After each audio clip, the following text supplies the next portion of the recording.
अस्सलाम वालेकुम dear students.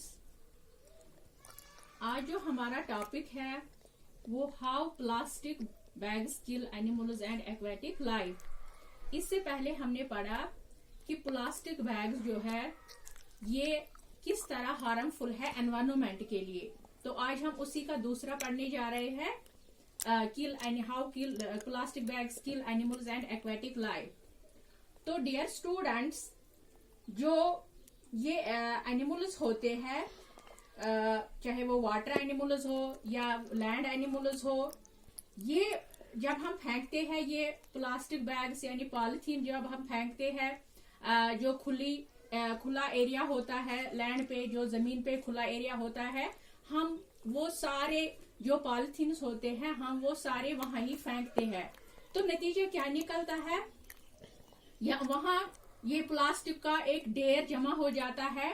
तो इससे ये डिजास्टर की सूरत इख्तियार कर लेता है। इसी तरह बहुत सारे एनिमल्स जो होते हैं, चाहे लैंड एनिमल्स जो होते हैं, वो क्या करते हैं, वो वहां जाके ये पॉलिथीन बैग्स गलती के सबब वो खाते हैं, उनको पता होता है ये फूड एज फूड वो खाते हैं उधर। तो क्या इसका नतीजा क्या निकलता है, ये आहिस्ता आहिस्ता जब डाइजेस्ट हो जाते हैं इनको, जब ये प्लास्टिक बैग्स खाते हैं तो इनको ये स्लो पॉइजन बनता है। तो लास्टली क्या हो जाता है, तो ये बेचारे मौत का शिकार हो जाते हैं।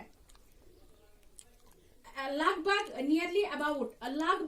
1 लाख एनिमल्स, जिनमें कौन कौन सा आता है, डॉग्स आते हैं, कैटल्स आते हैं, डॉल्फिन्स आते हैं, वेल्स आते हैं, एक्स्ट्रा। ये हर साल लगभग अप्रोक्सीमेटली 1 लाख एनिमल्स जो है वो इन पॉलिथीन की वजह से मर जाते हैं।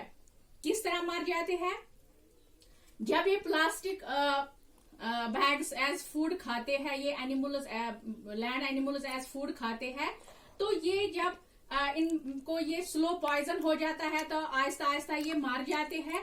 तो जब ये मर जाते हैं तो इनको हम फिर डिकम्पोज करते हैं, इन एनिमल्स को, डेड एनिमल्स को हम डिकम्पोज करते हैं, जमीन में हम इनको दफनाते हैं या ऐसे ही डालते हैं। तो ये जमीन के साथ डिकम्पोज हो जाते हैं एनिमल्स, जो एनिमल्स मर जाते हैं पॉलिथीन की वजह से। लेकिन जो इन्होंने ये पॉलिथीन्स खाए हुए होते हैं वो फिर इसी तरह रह जाते हैं, यानी वो डिकम्पोज नहीं हो जाते हैं। एनिमल्स तो डिकम्पोज हो जाते हैं, जो एनिमल्स इन पॉलिथीन की वजह से मर जाते, लेकिन जो पॉलिथीन्स है वो डिकम्पोज नहीं हो जाते हैं। इसका नतीजा ये निकलता है कि जो पॉलिथीन्स वहां रह जाते हैं, वहां फिर दूसरे एनिमल्स आते हैं, वो इनको फिर से खाते हैं एज फूड।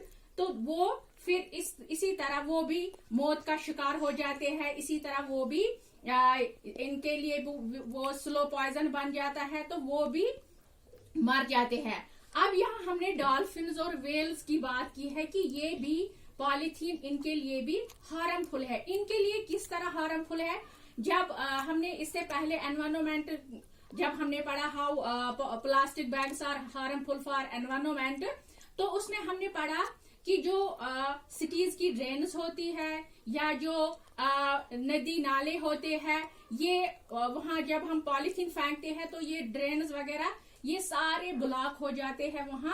इससे क्या हो जाता है, तो जो पानी का निकास होता है, पानी जो वाटरवेज होते हैं वो वहां बंद हो जाते हैं, या बारिश की वजह से या तेज हवा की वजह से ये सारे पॉलिथीन इस पानी की वजह से, इस बारिश की वजह से एक जगह से दूसरी जगह जाते हैं। आहिस्ता आहिस्ता ये पहुंचते हैं सीज में, ओशंस में, ये रिवर्स में पहुंचते हैं। जब ये सीज में पहुंचते हैं, समंदरों में पहुंचते हैं ये पॉलिथीन, या हम यहाँ हमें ये इंडियन ओशन है, इंडिया में अगर हम इंडिया की बात करेंगे तो यहाँ हमें एक बड़ा ओशन है, इंडियन ओशन। वहां जब हम ये डालते हैं, पॉलिथीन फेंकते हैं, तो वहां जो ये वाटर एनिमल्स होते हैं ये भी एज फूड इनको खाते हैं, ये भी इनको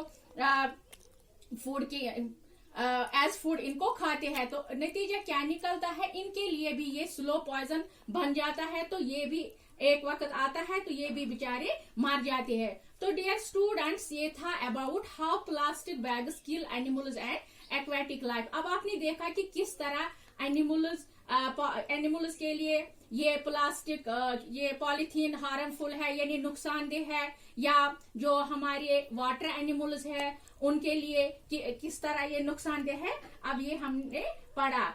इंशाल्लाह हम नेक्स्ट लेक्चर में पढ़ेंगे कि इंसान के लिए ये किस तरह मुज़िर है, किस तरह ये नुकसानदेह है, यानी हेल्थ, ह्यूमन हेल्थ के लिए ये किस तरह हार्मफुल है, वो हम इंशाल्लाह नेक्स्ट लेक्चर में पढ़ेंगे। Thank you.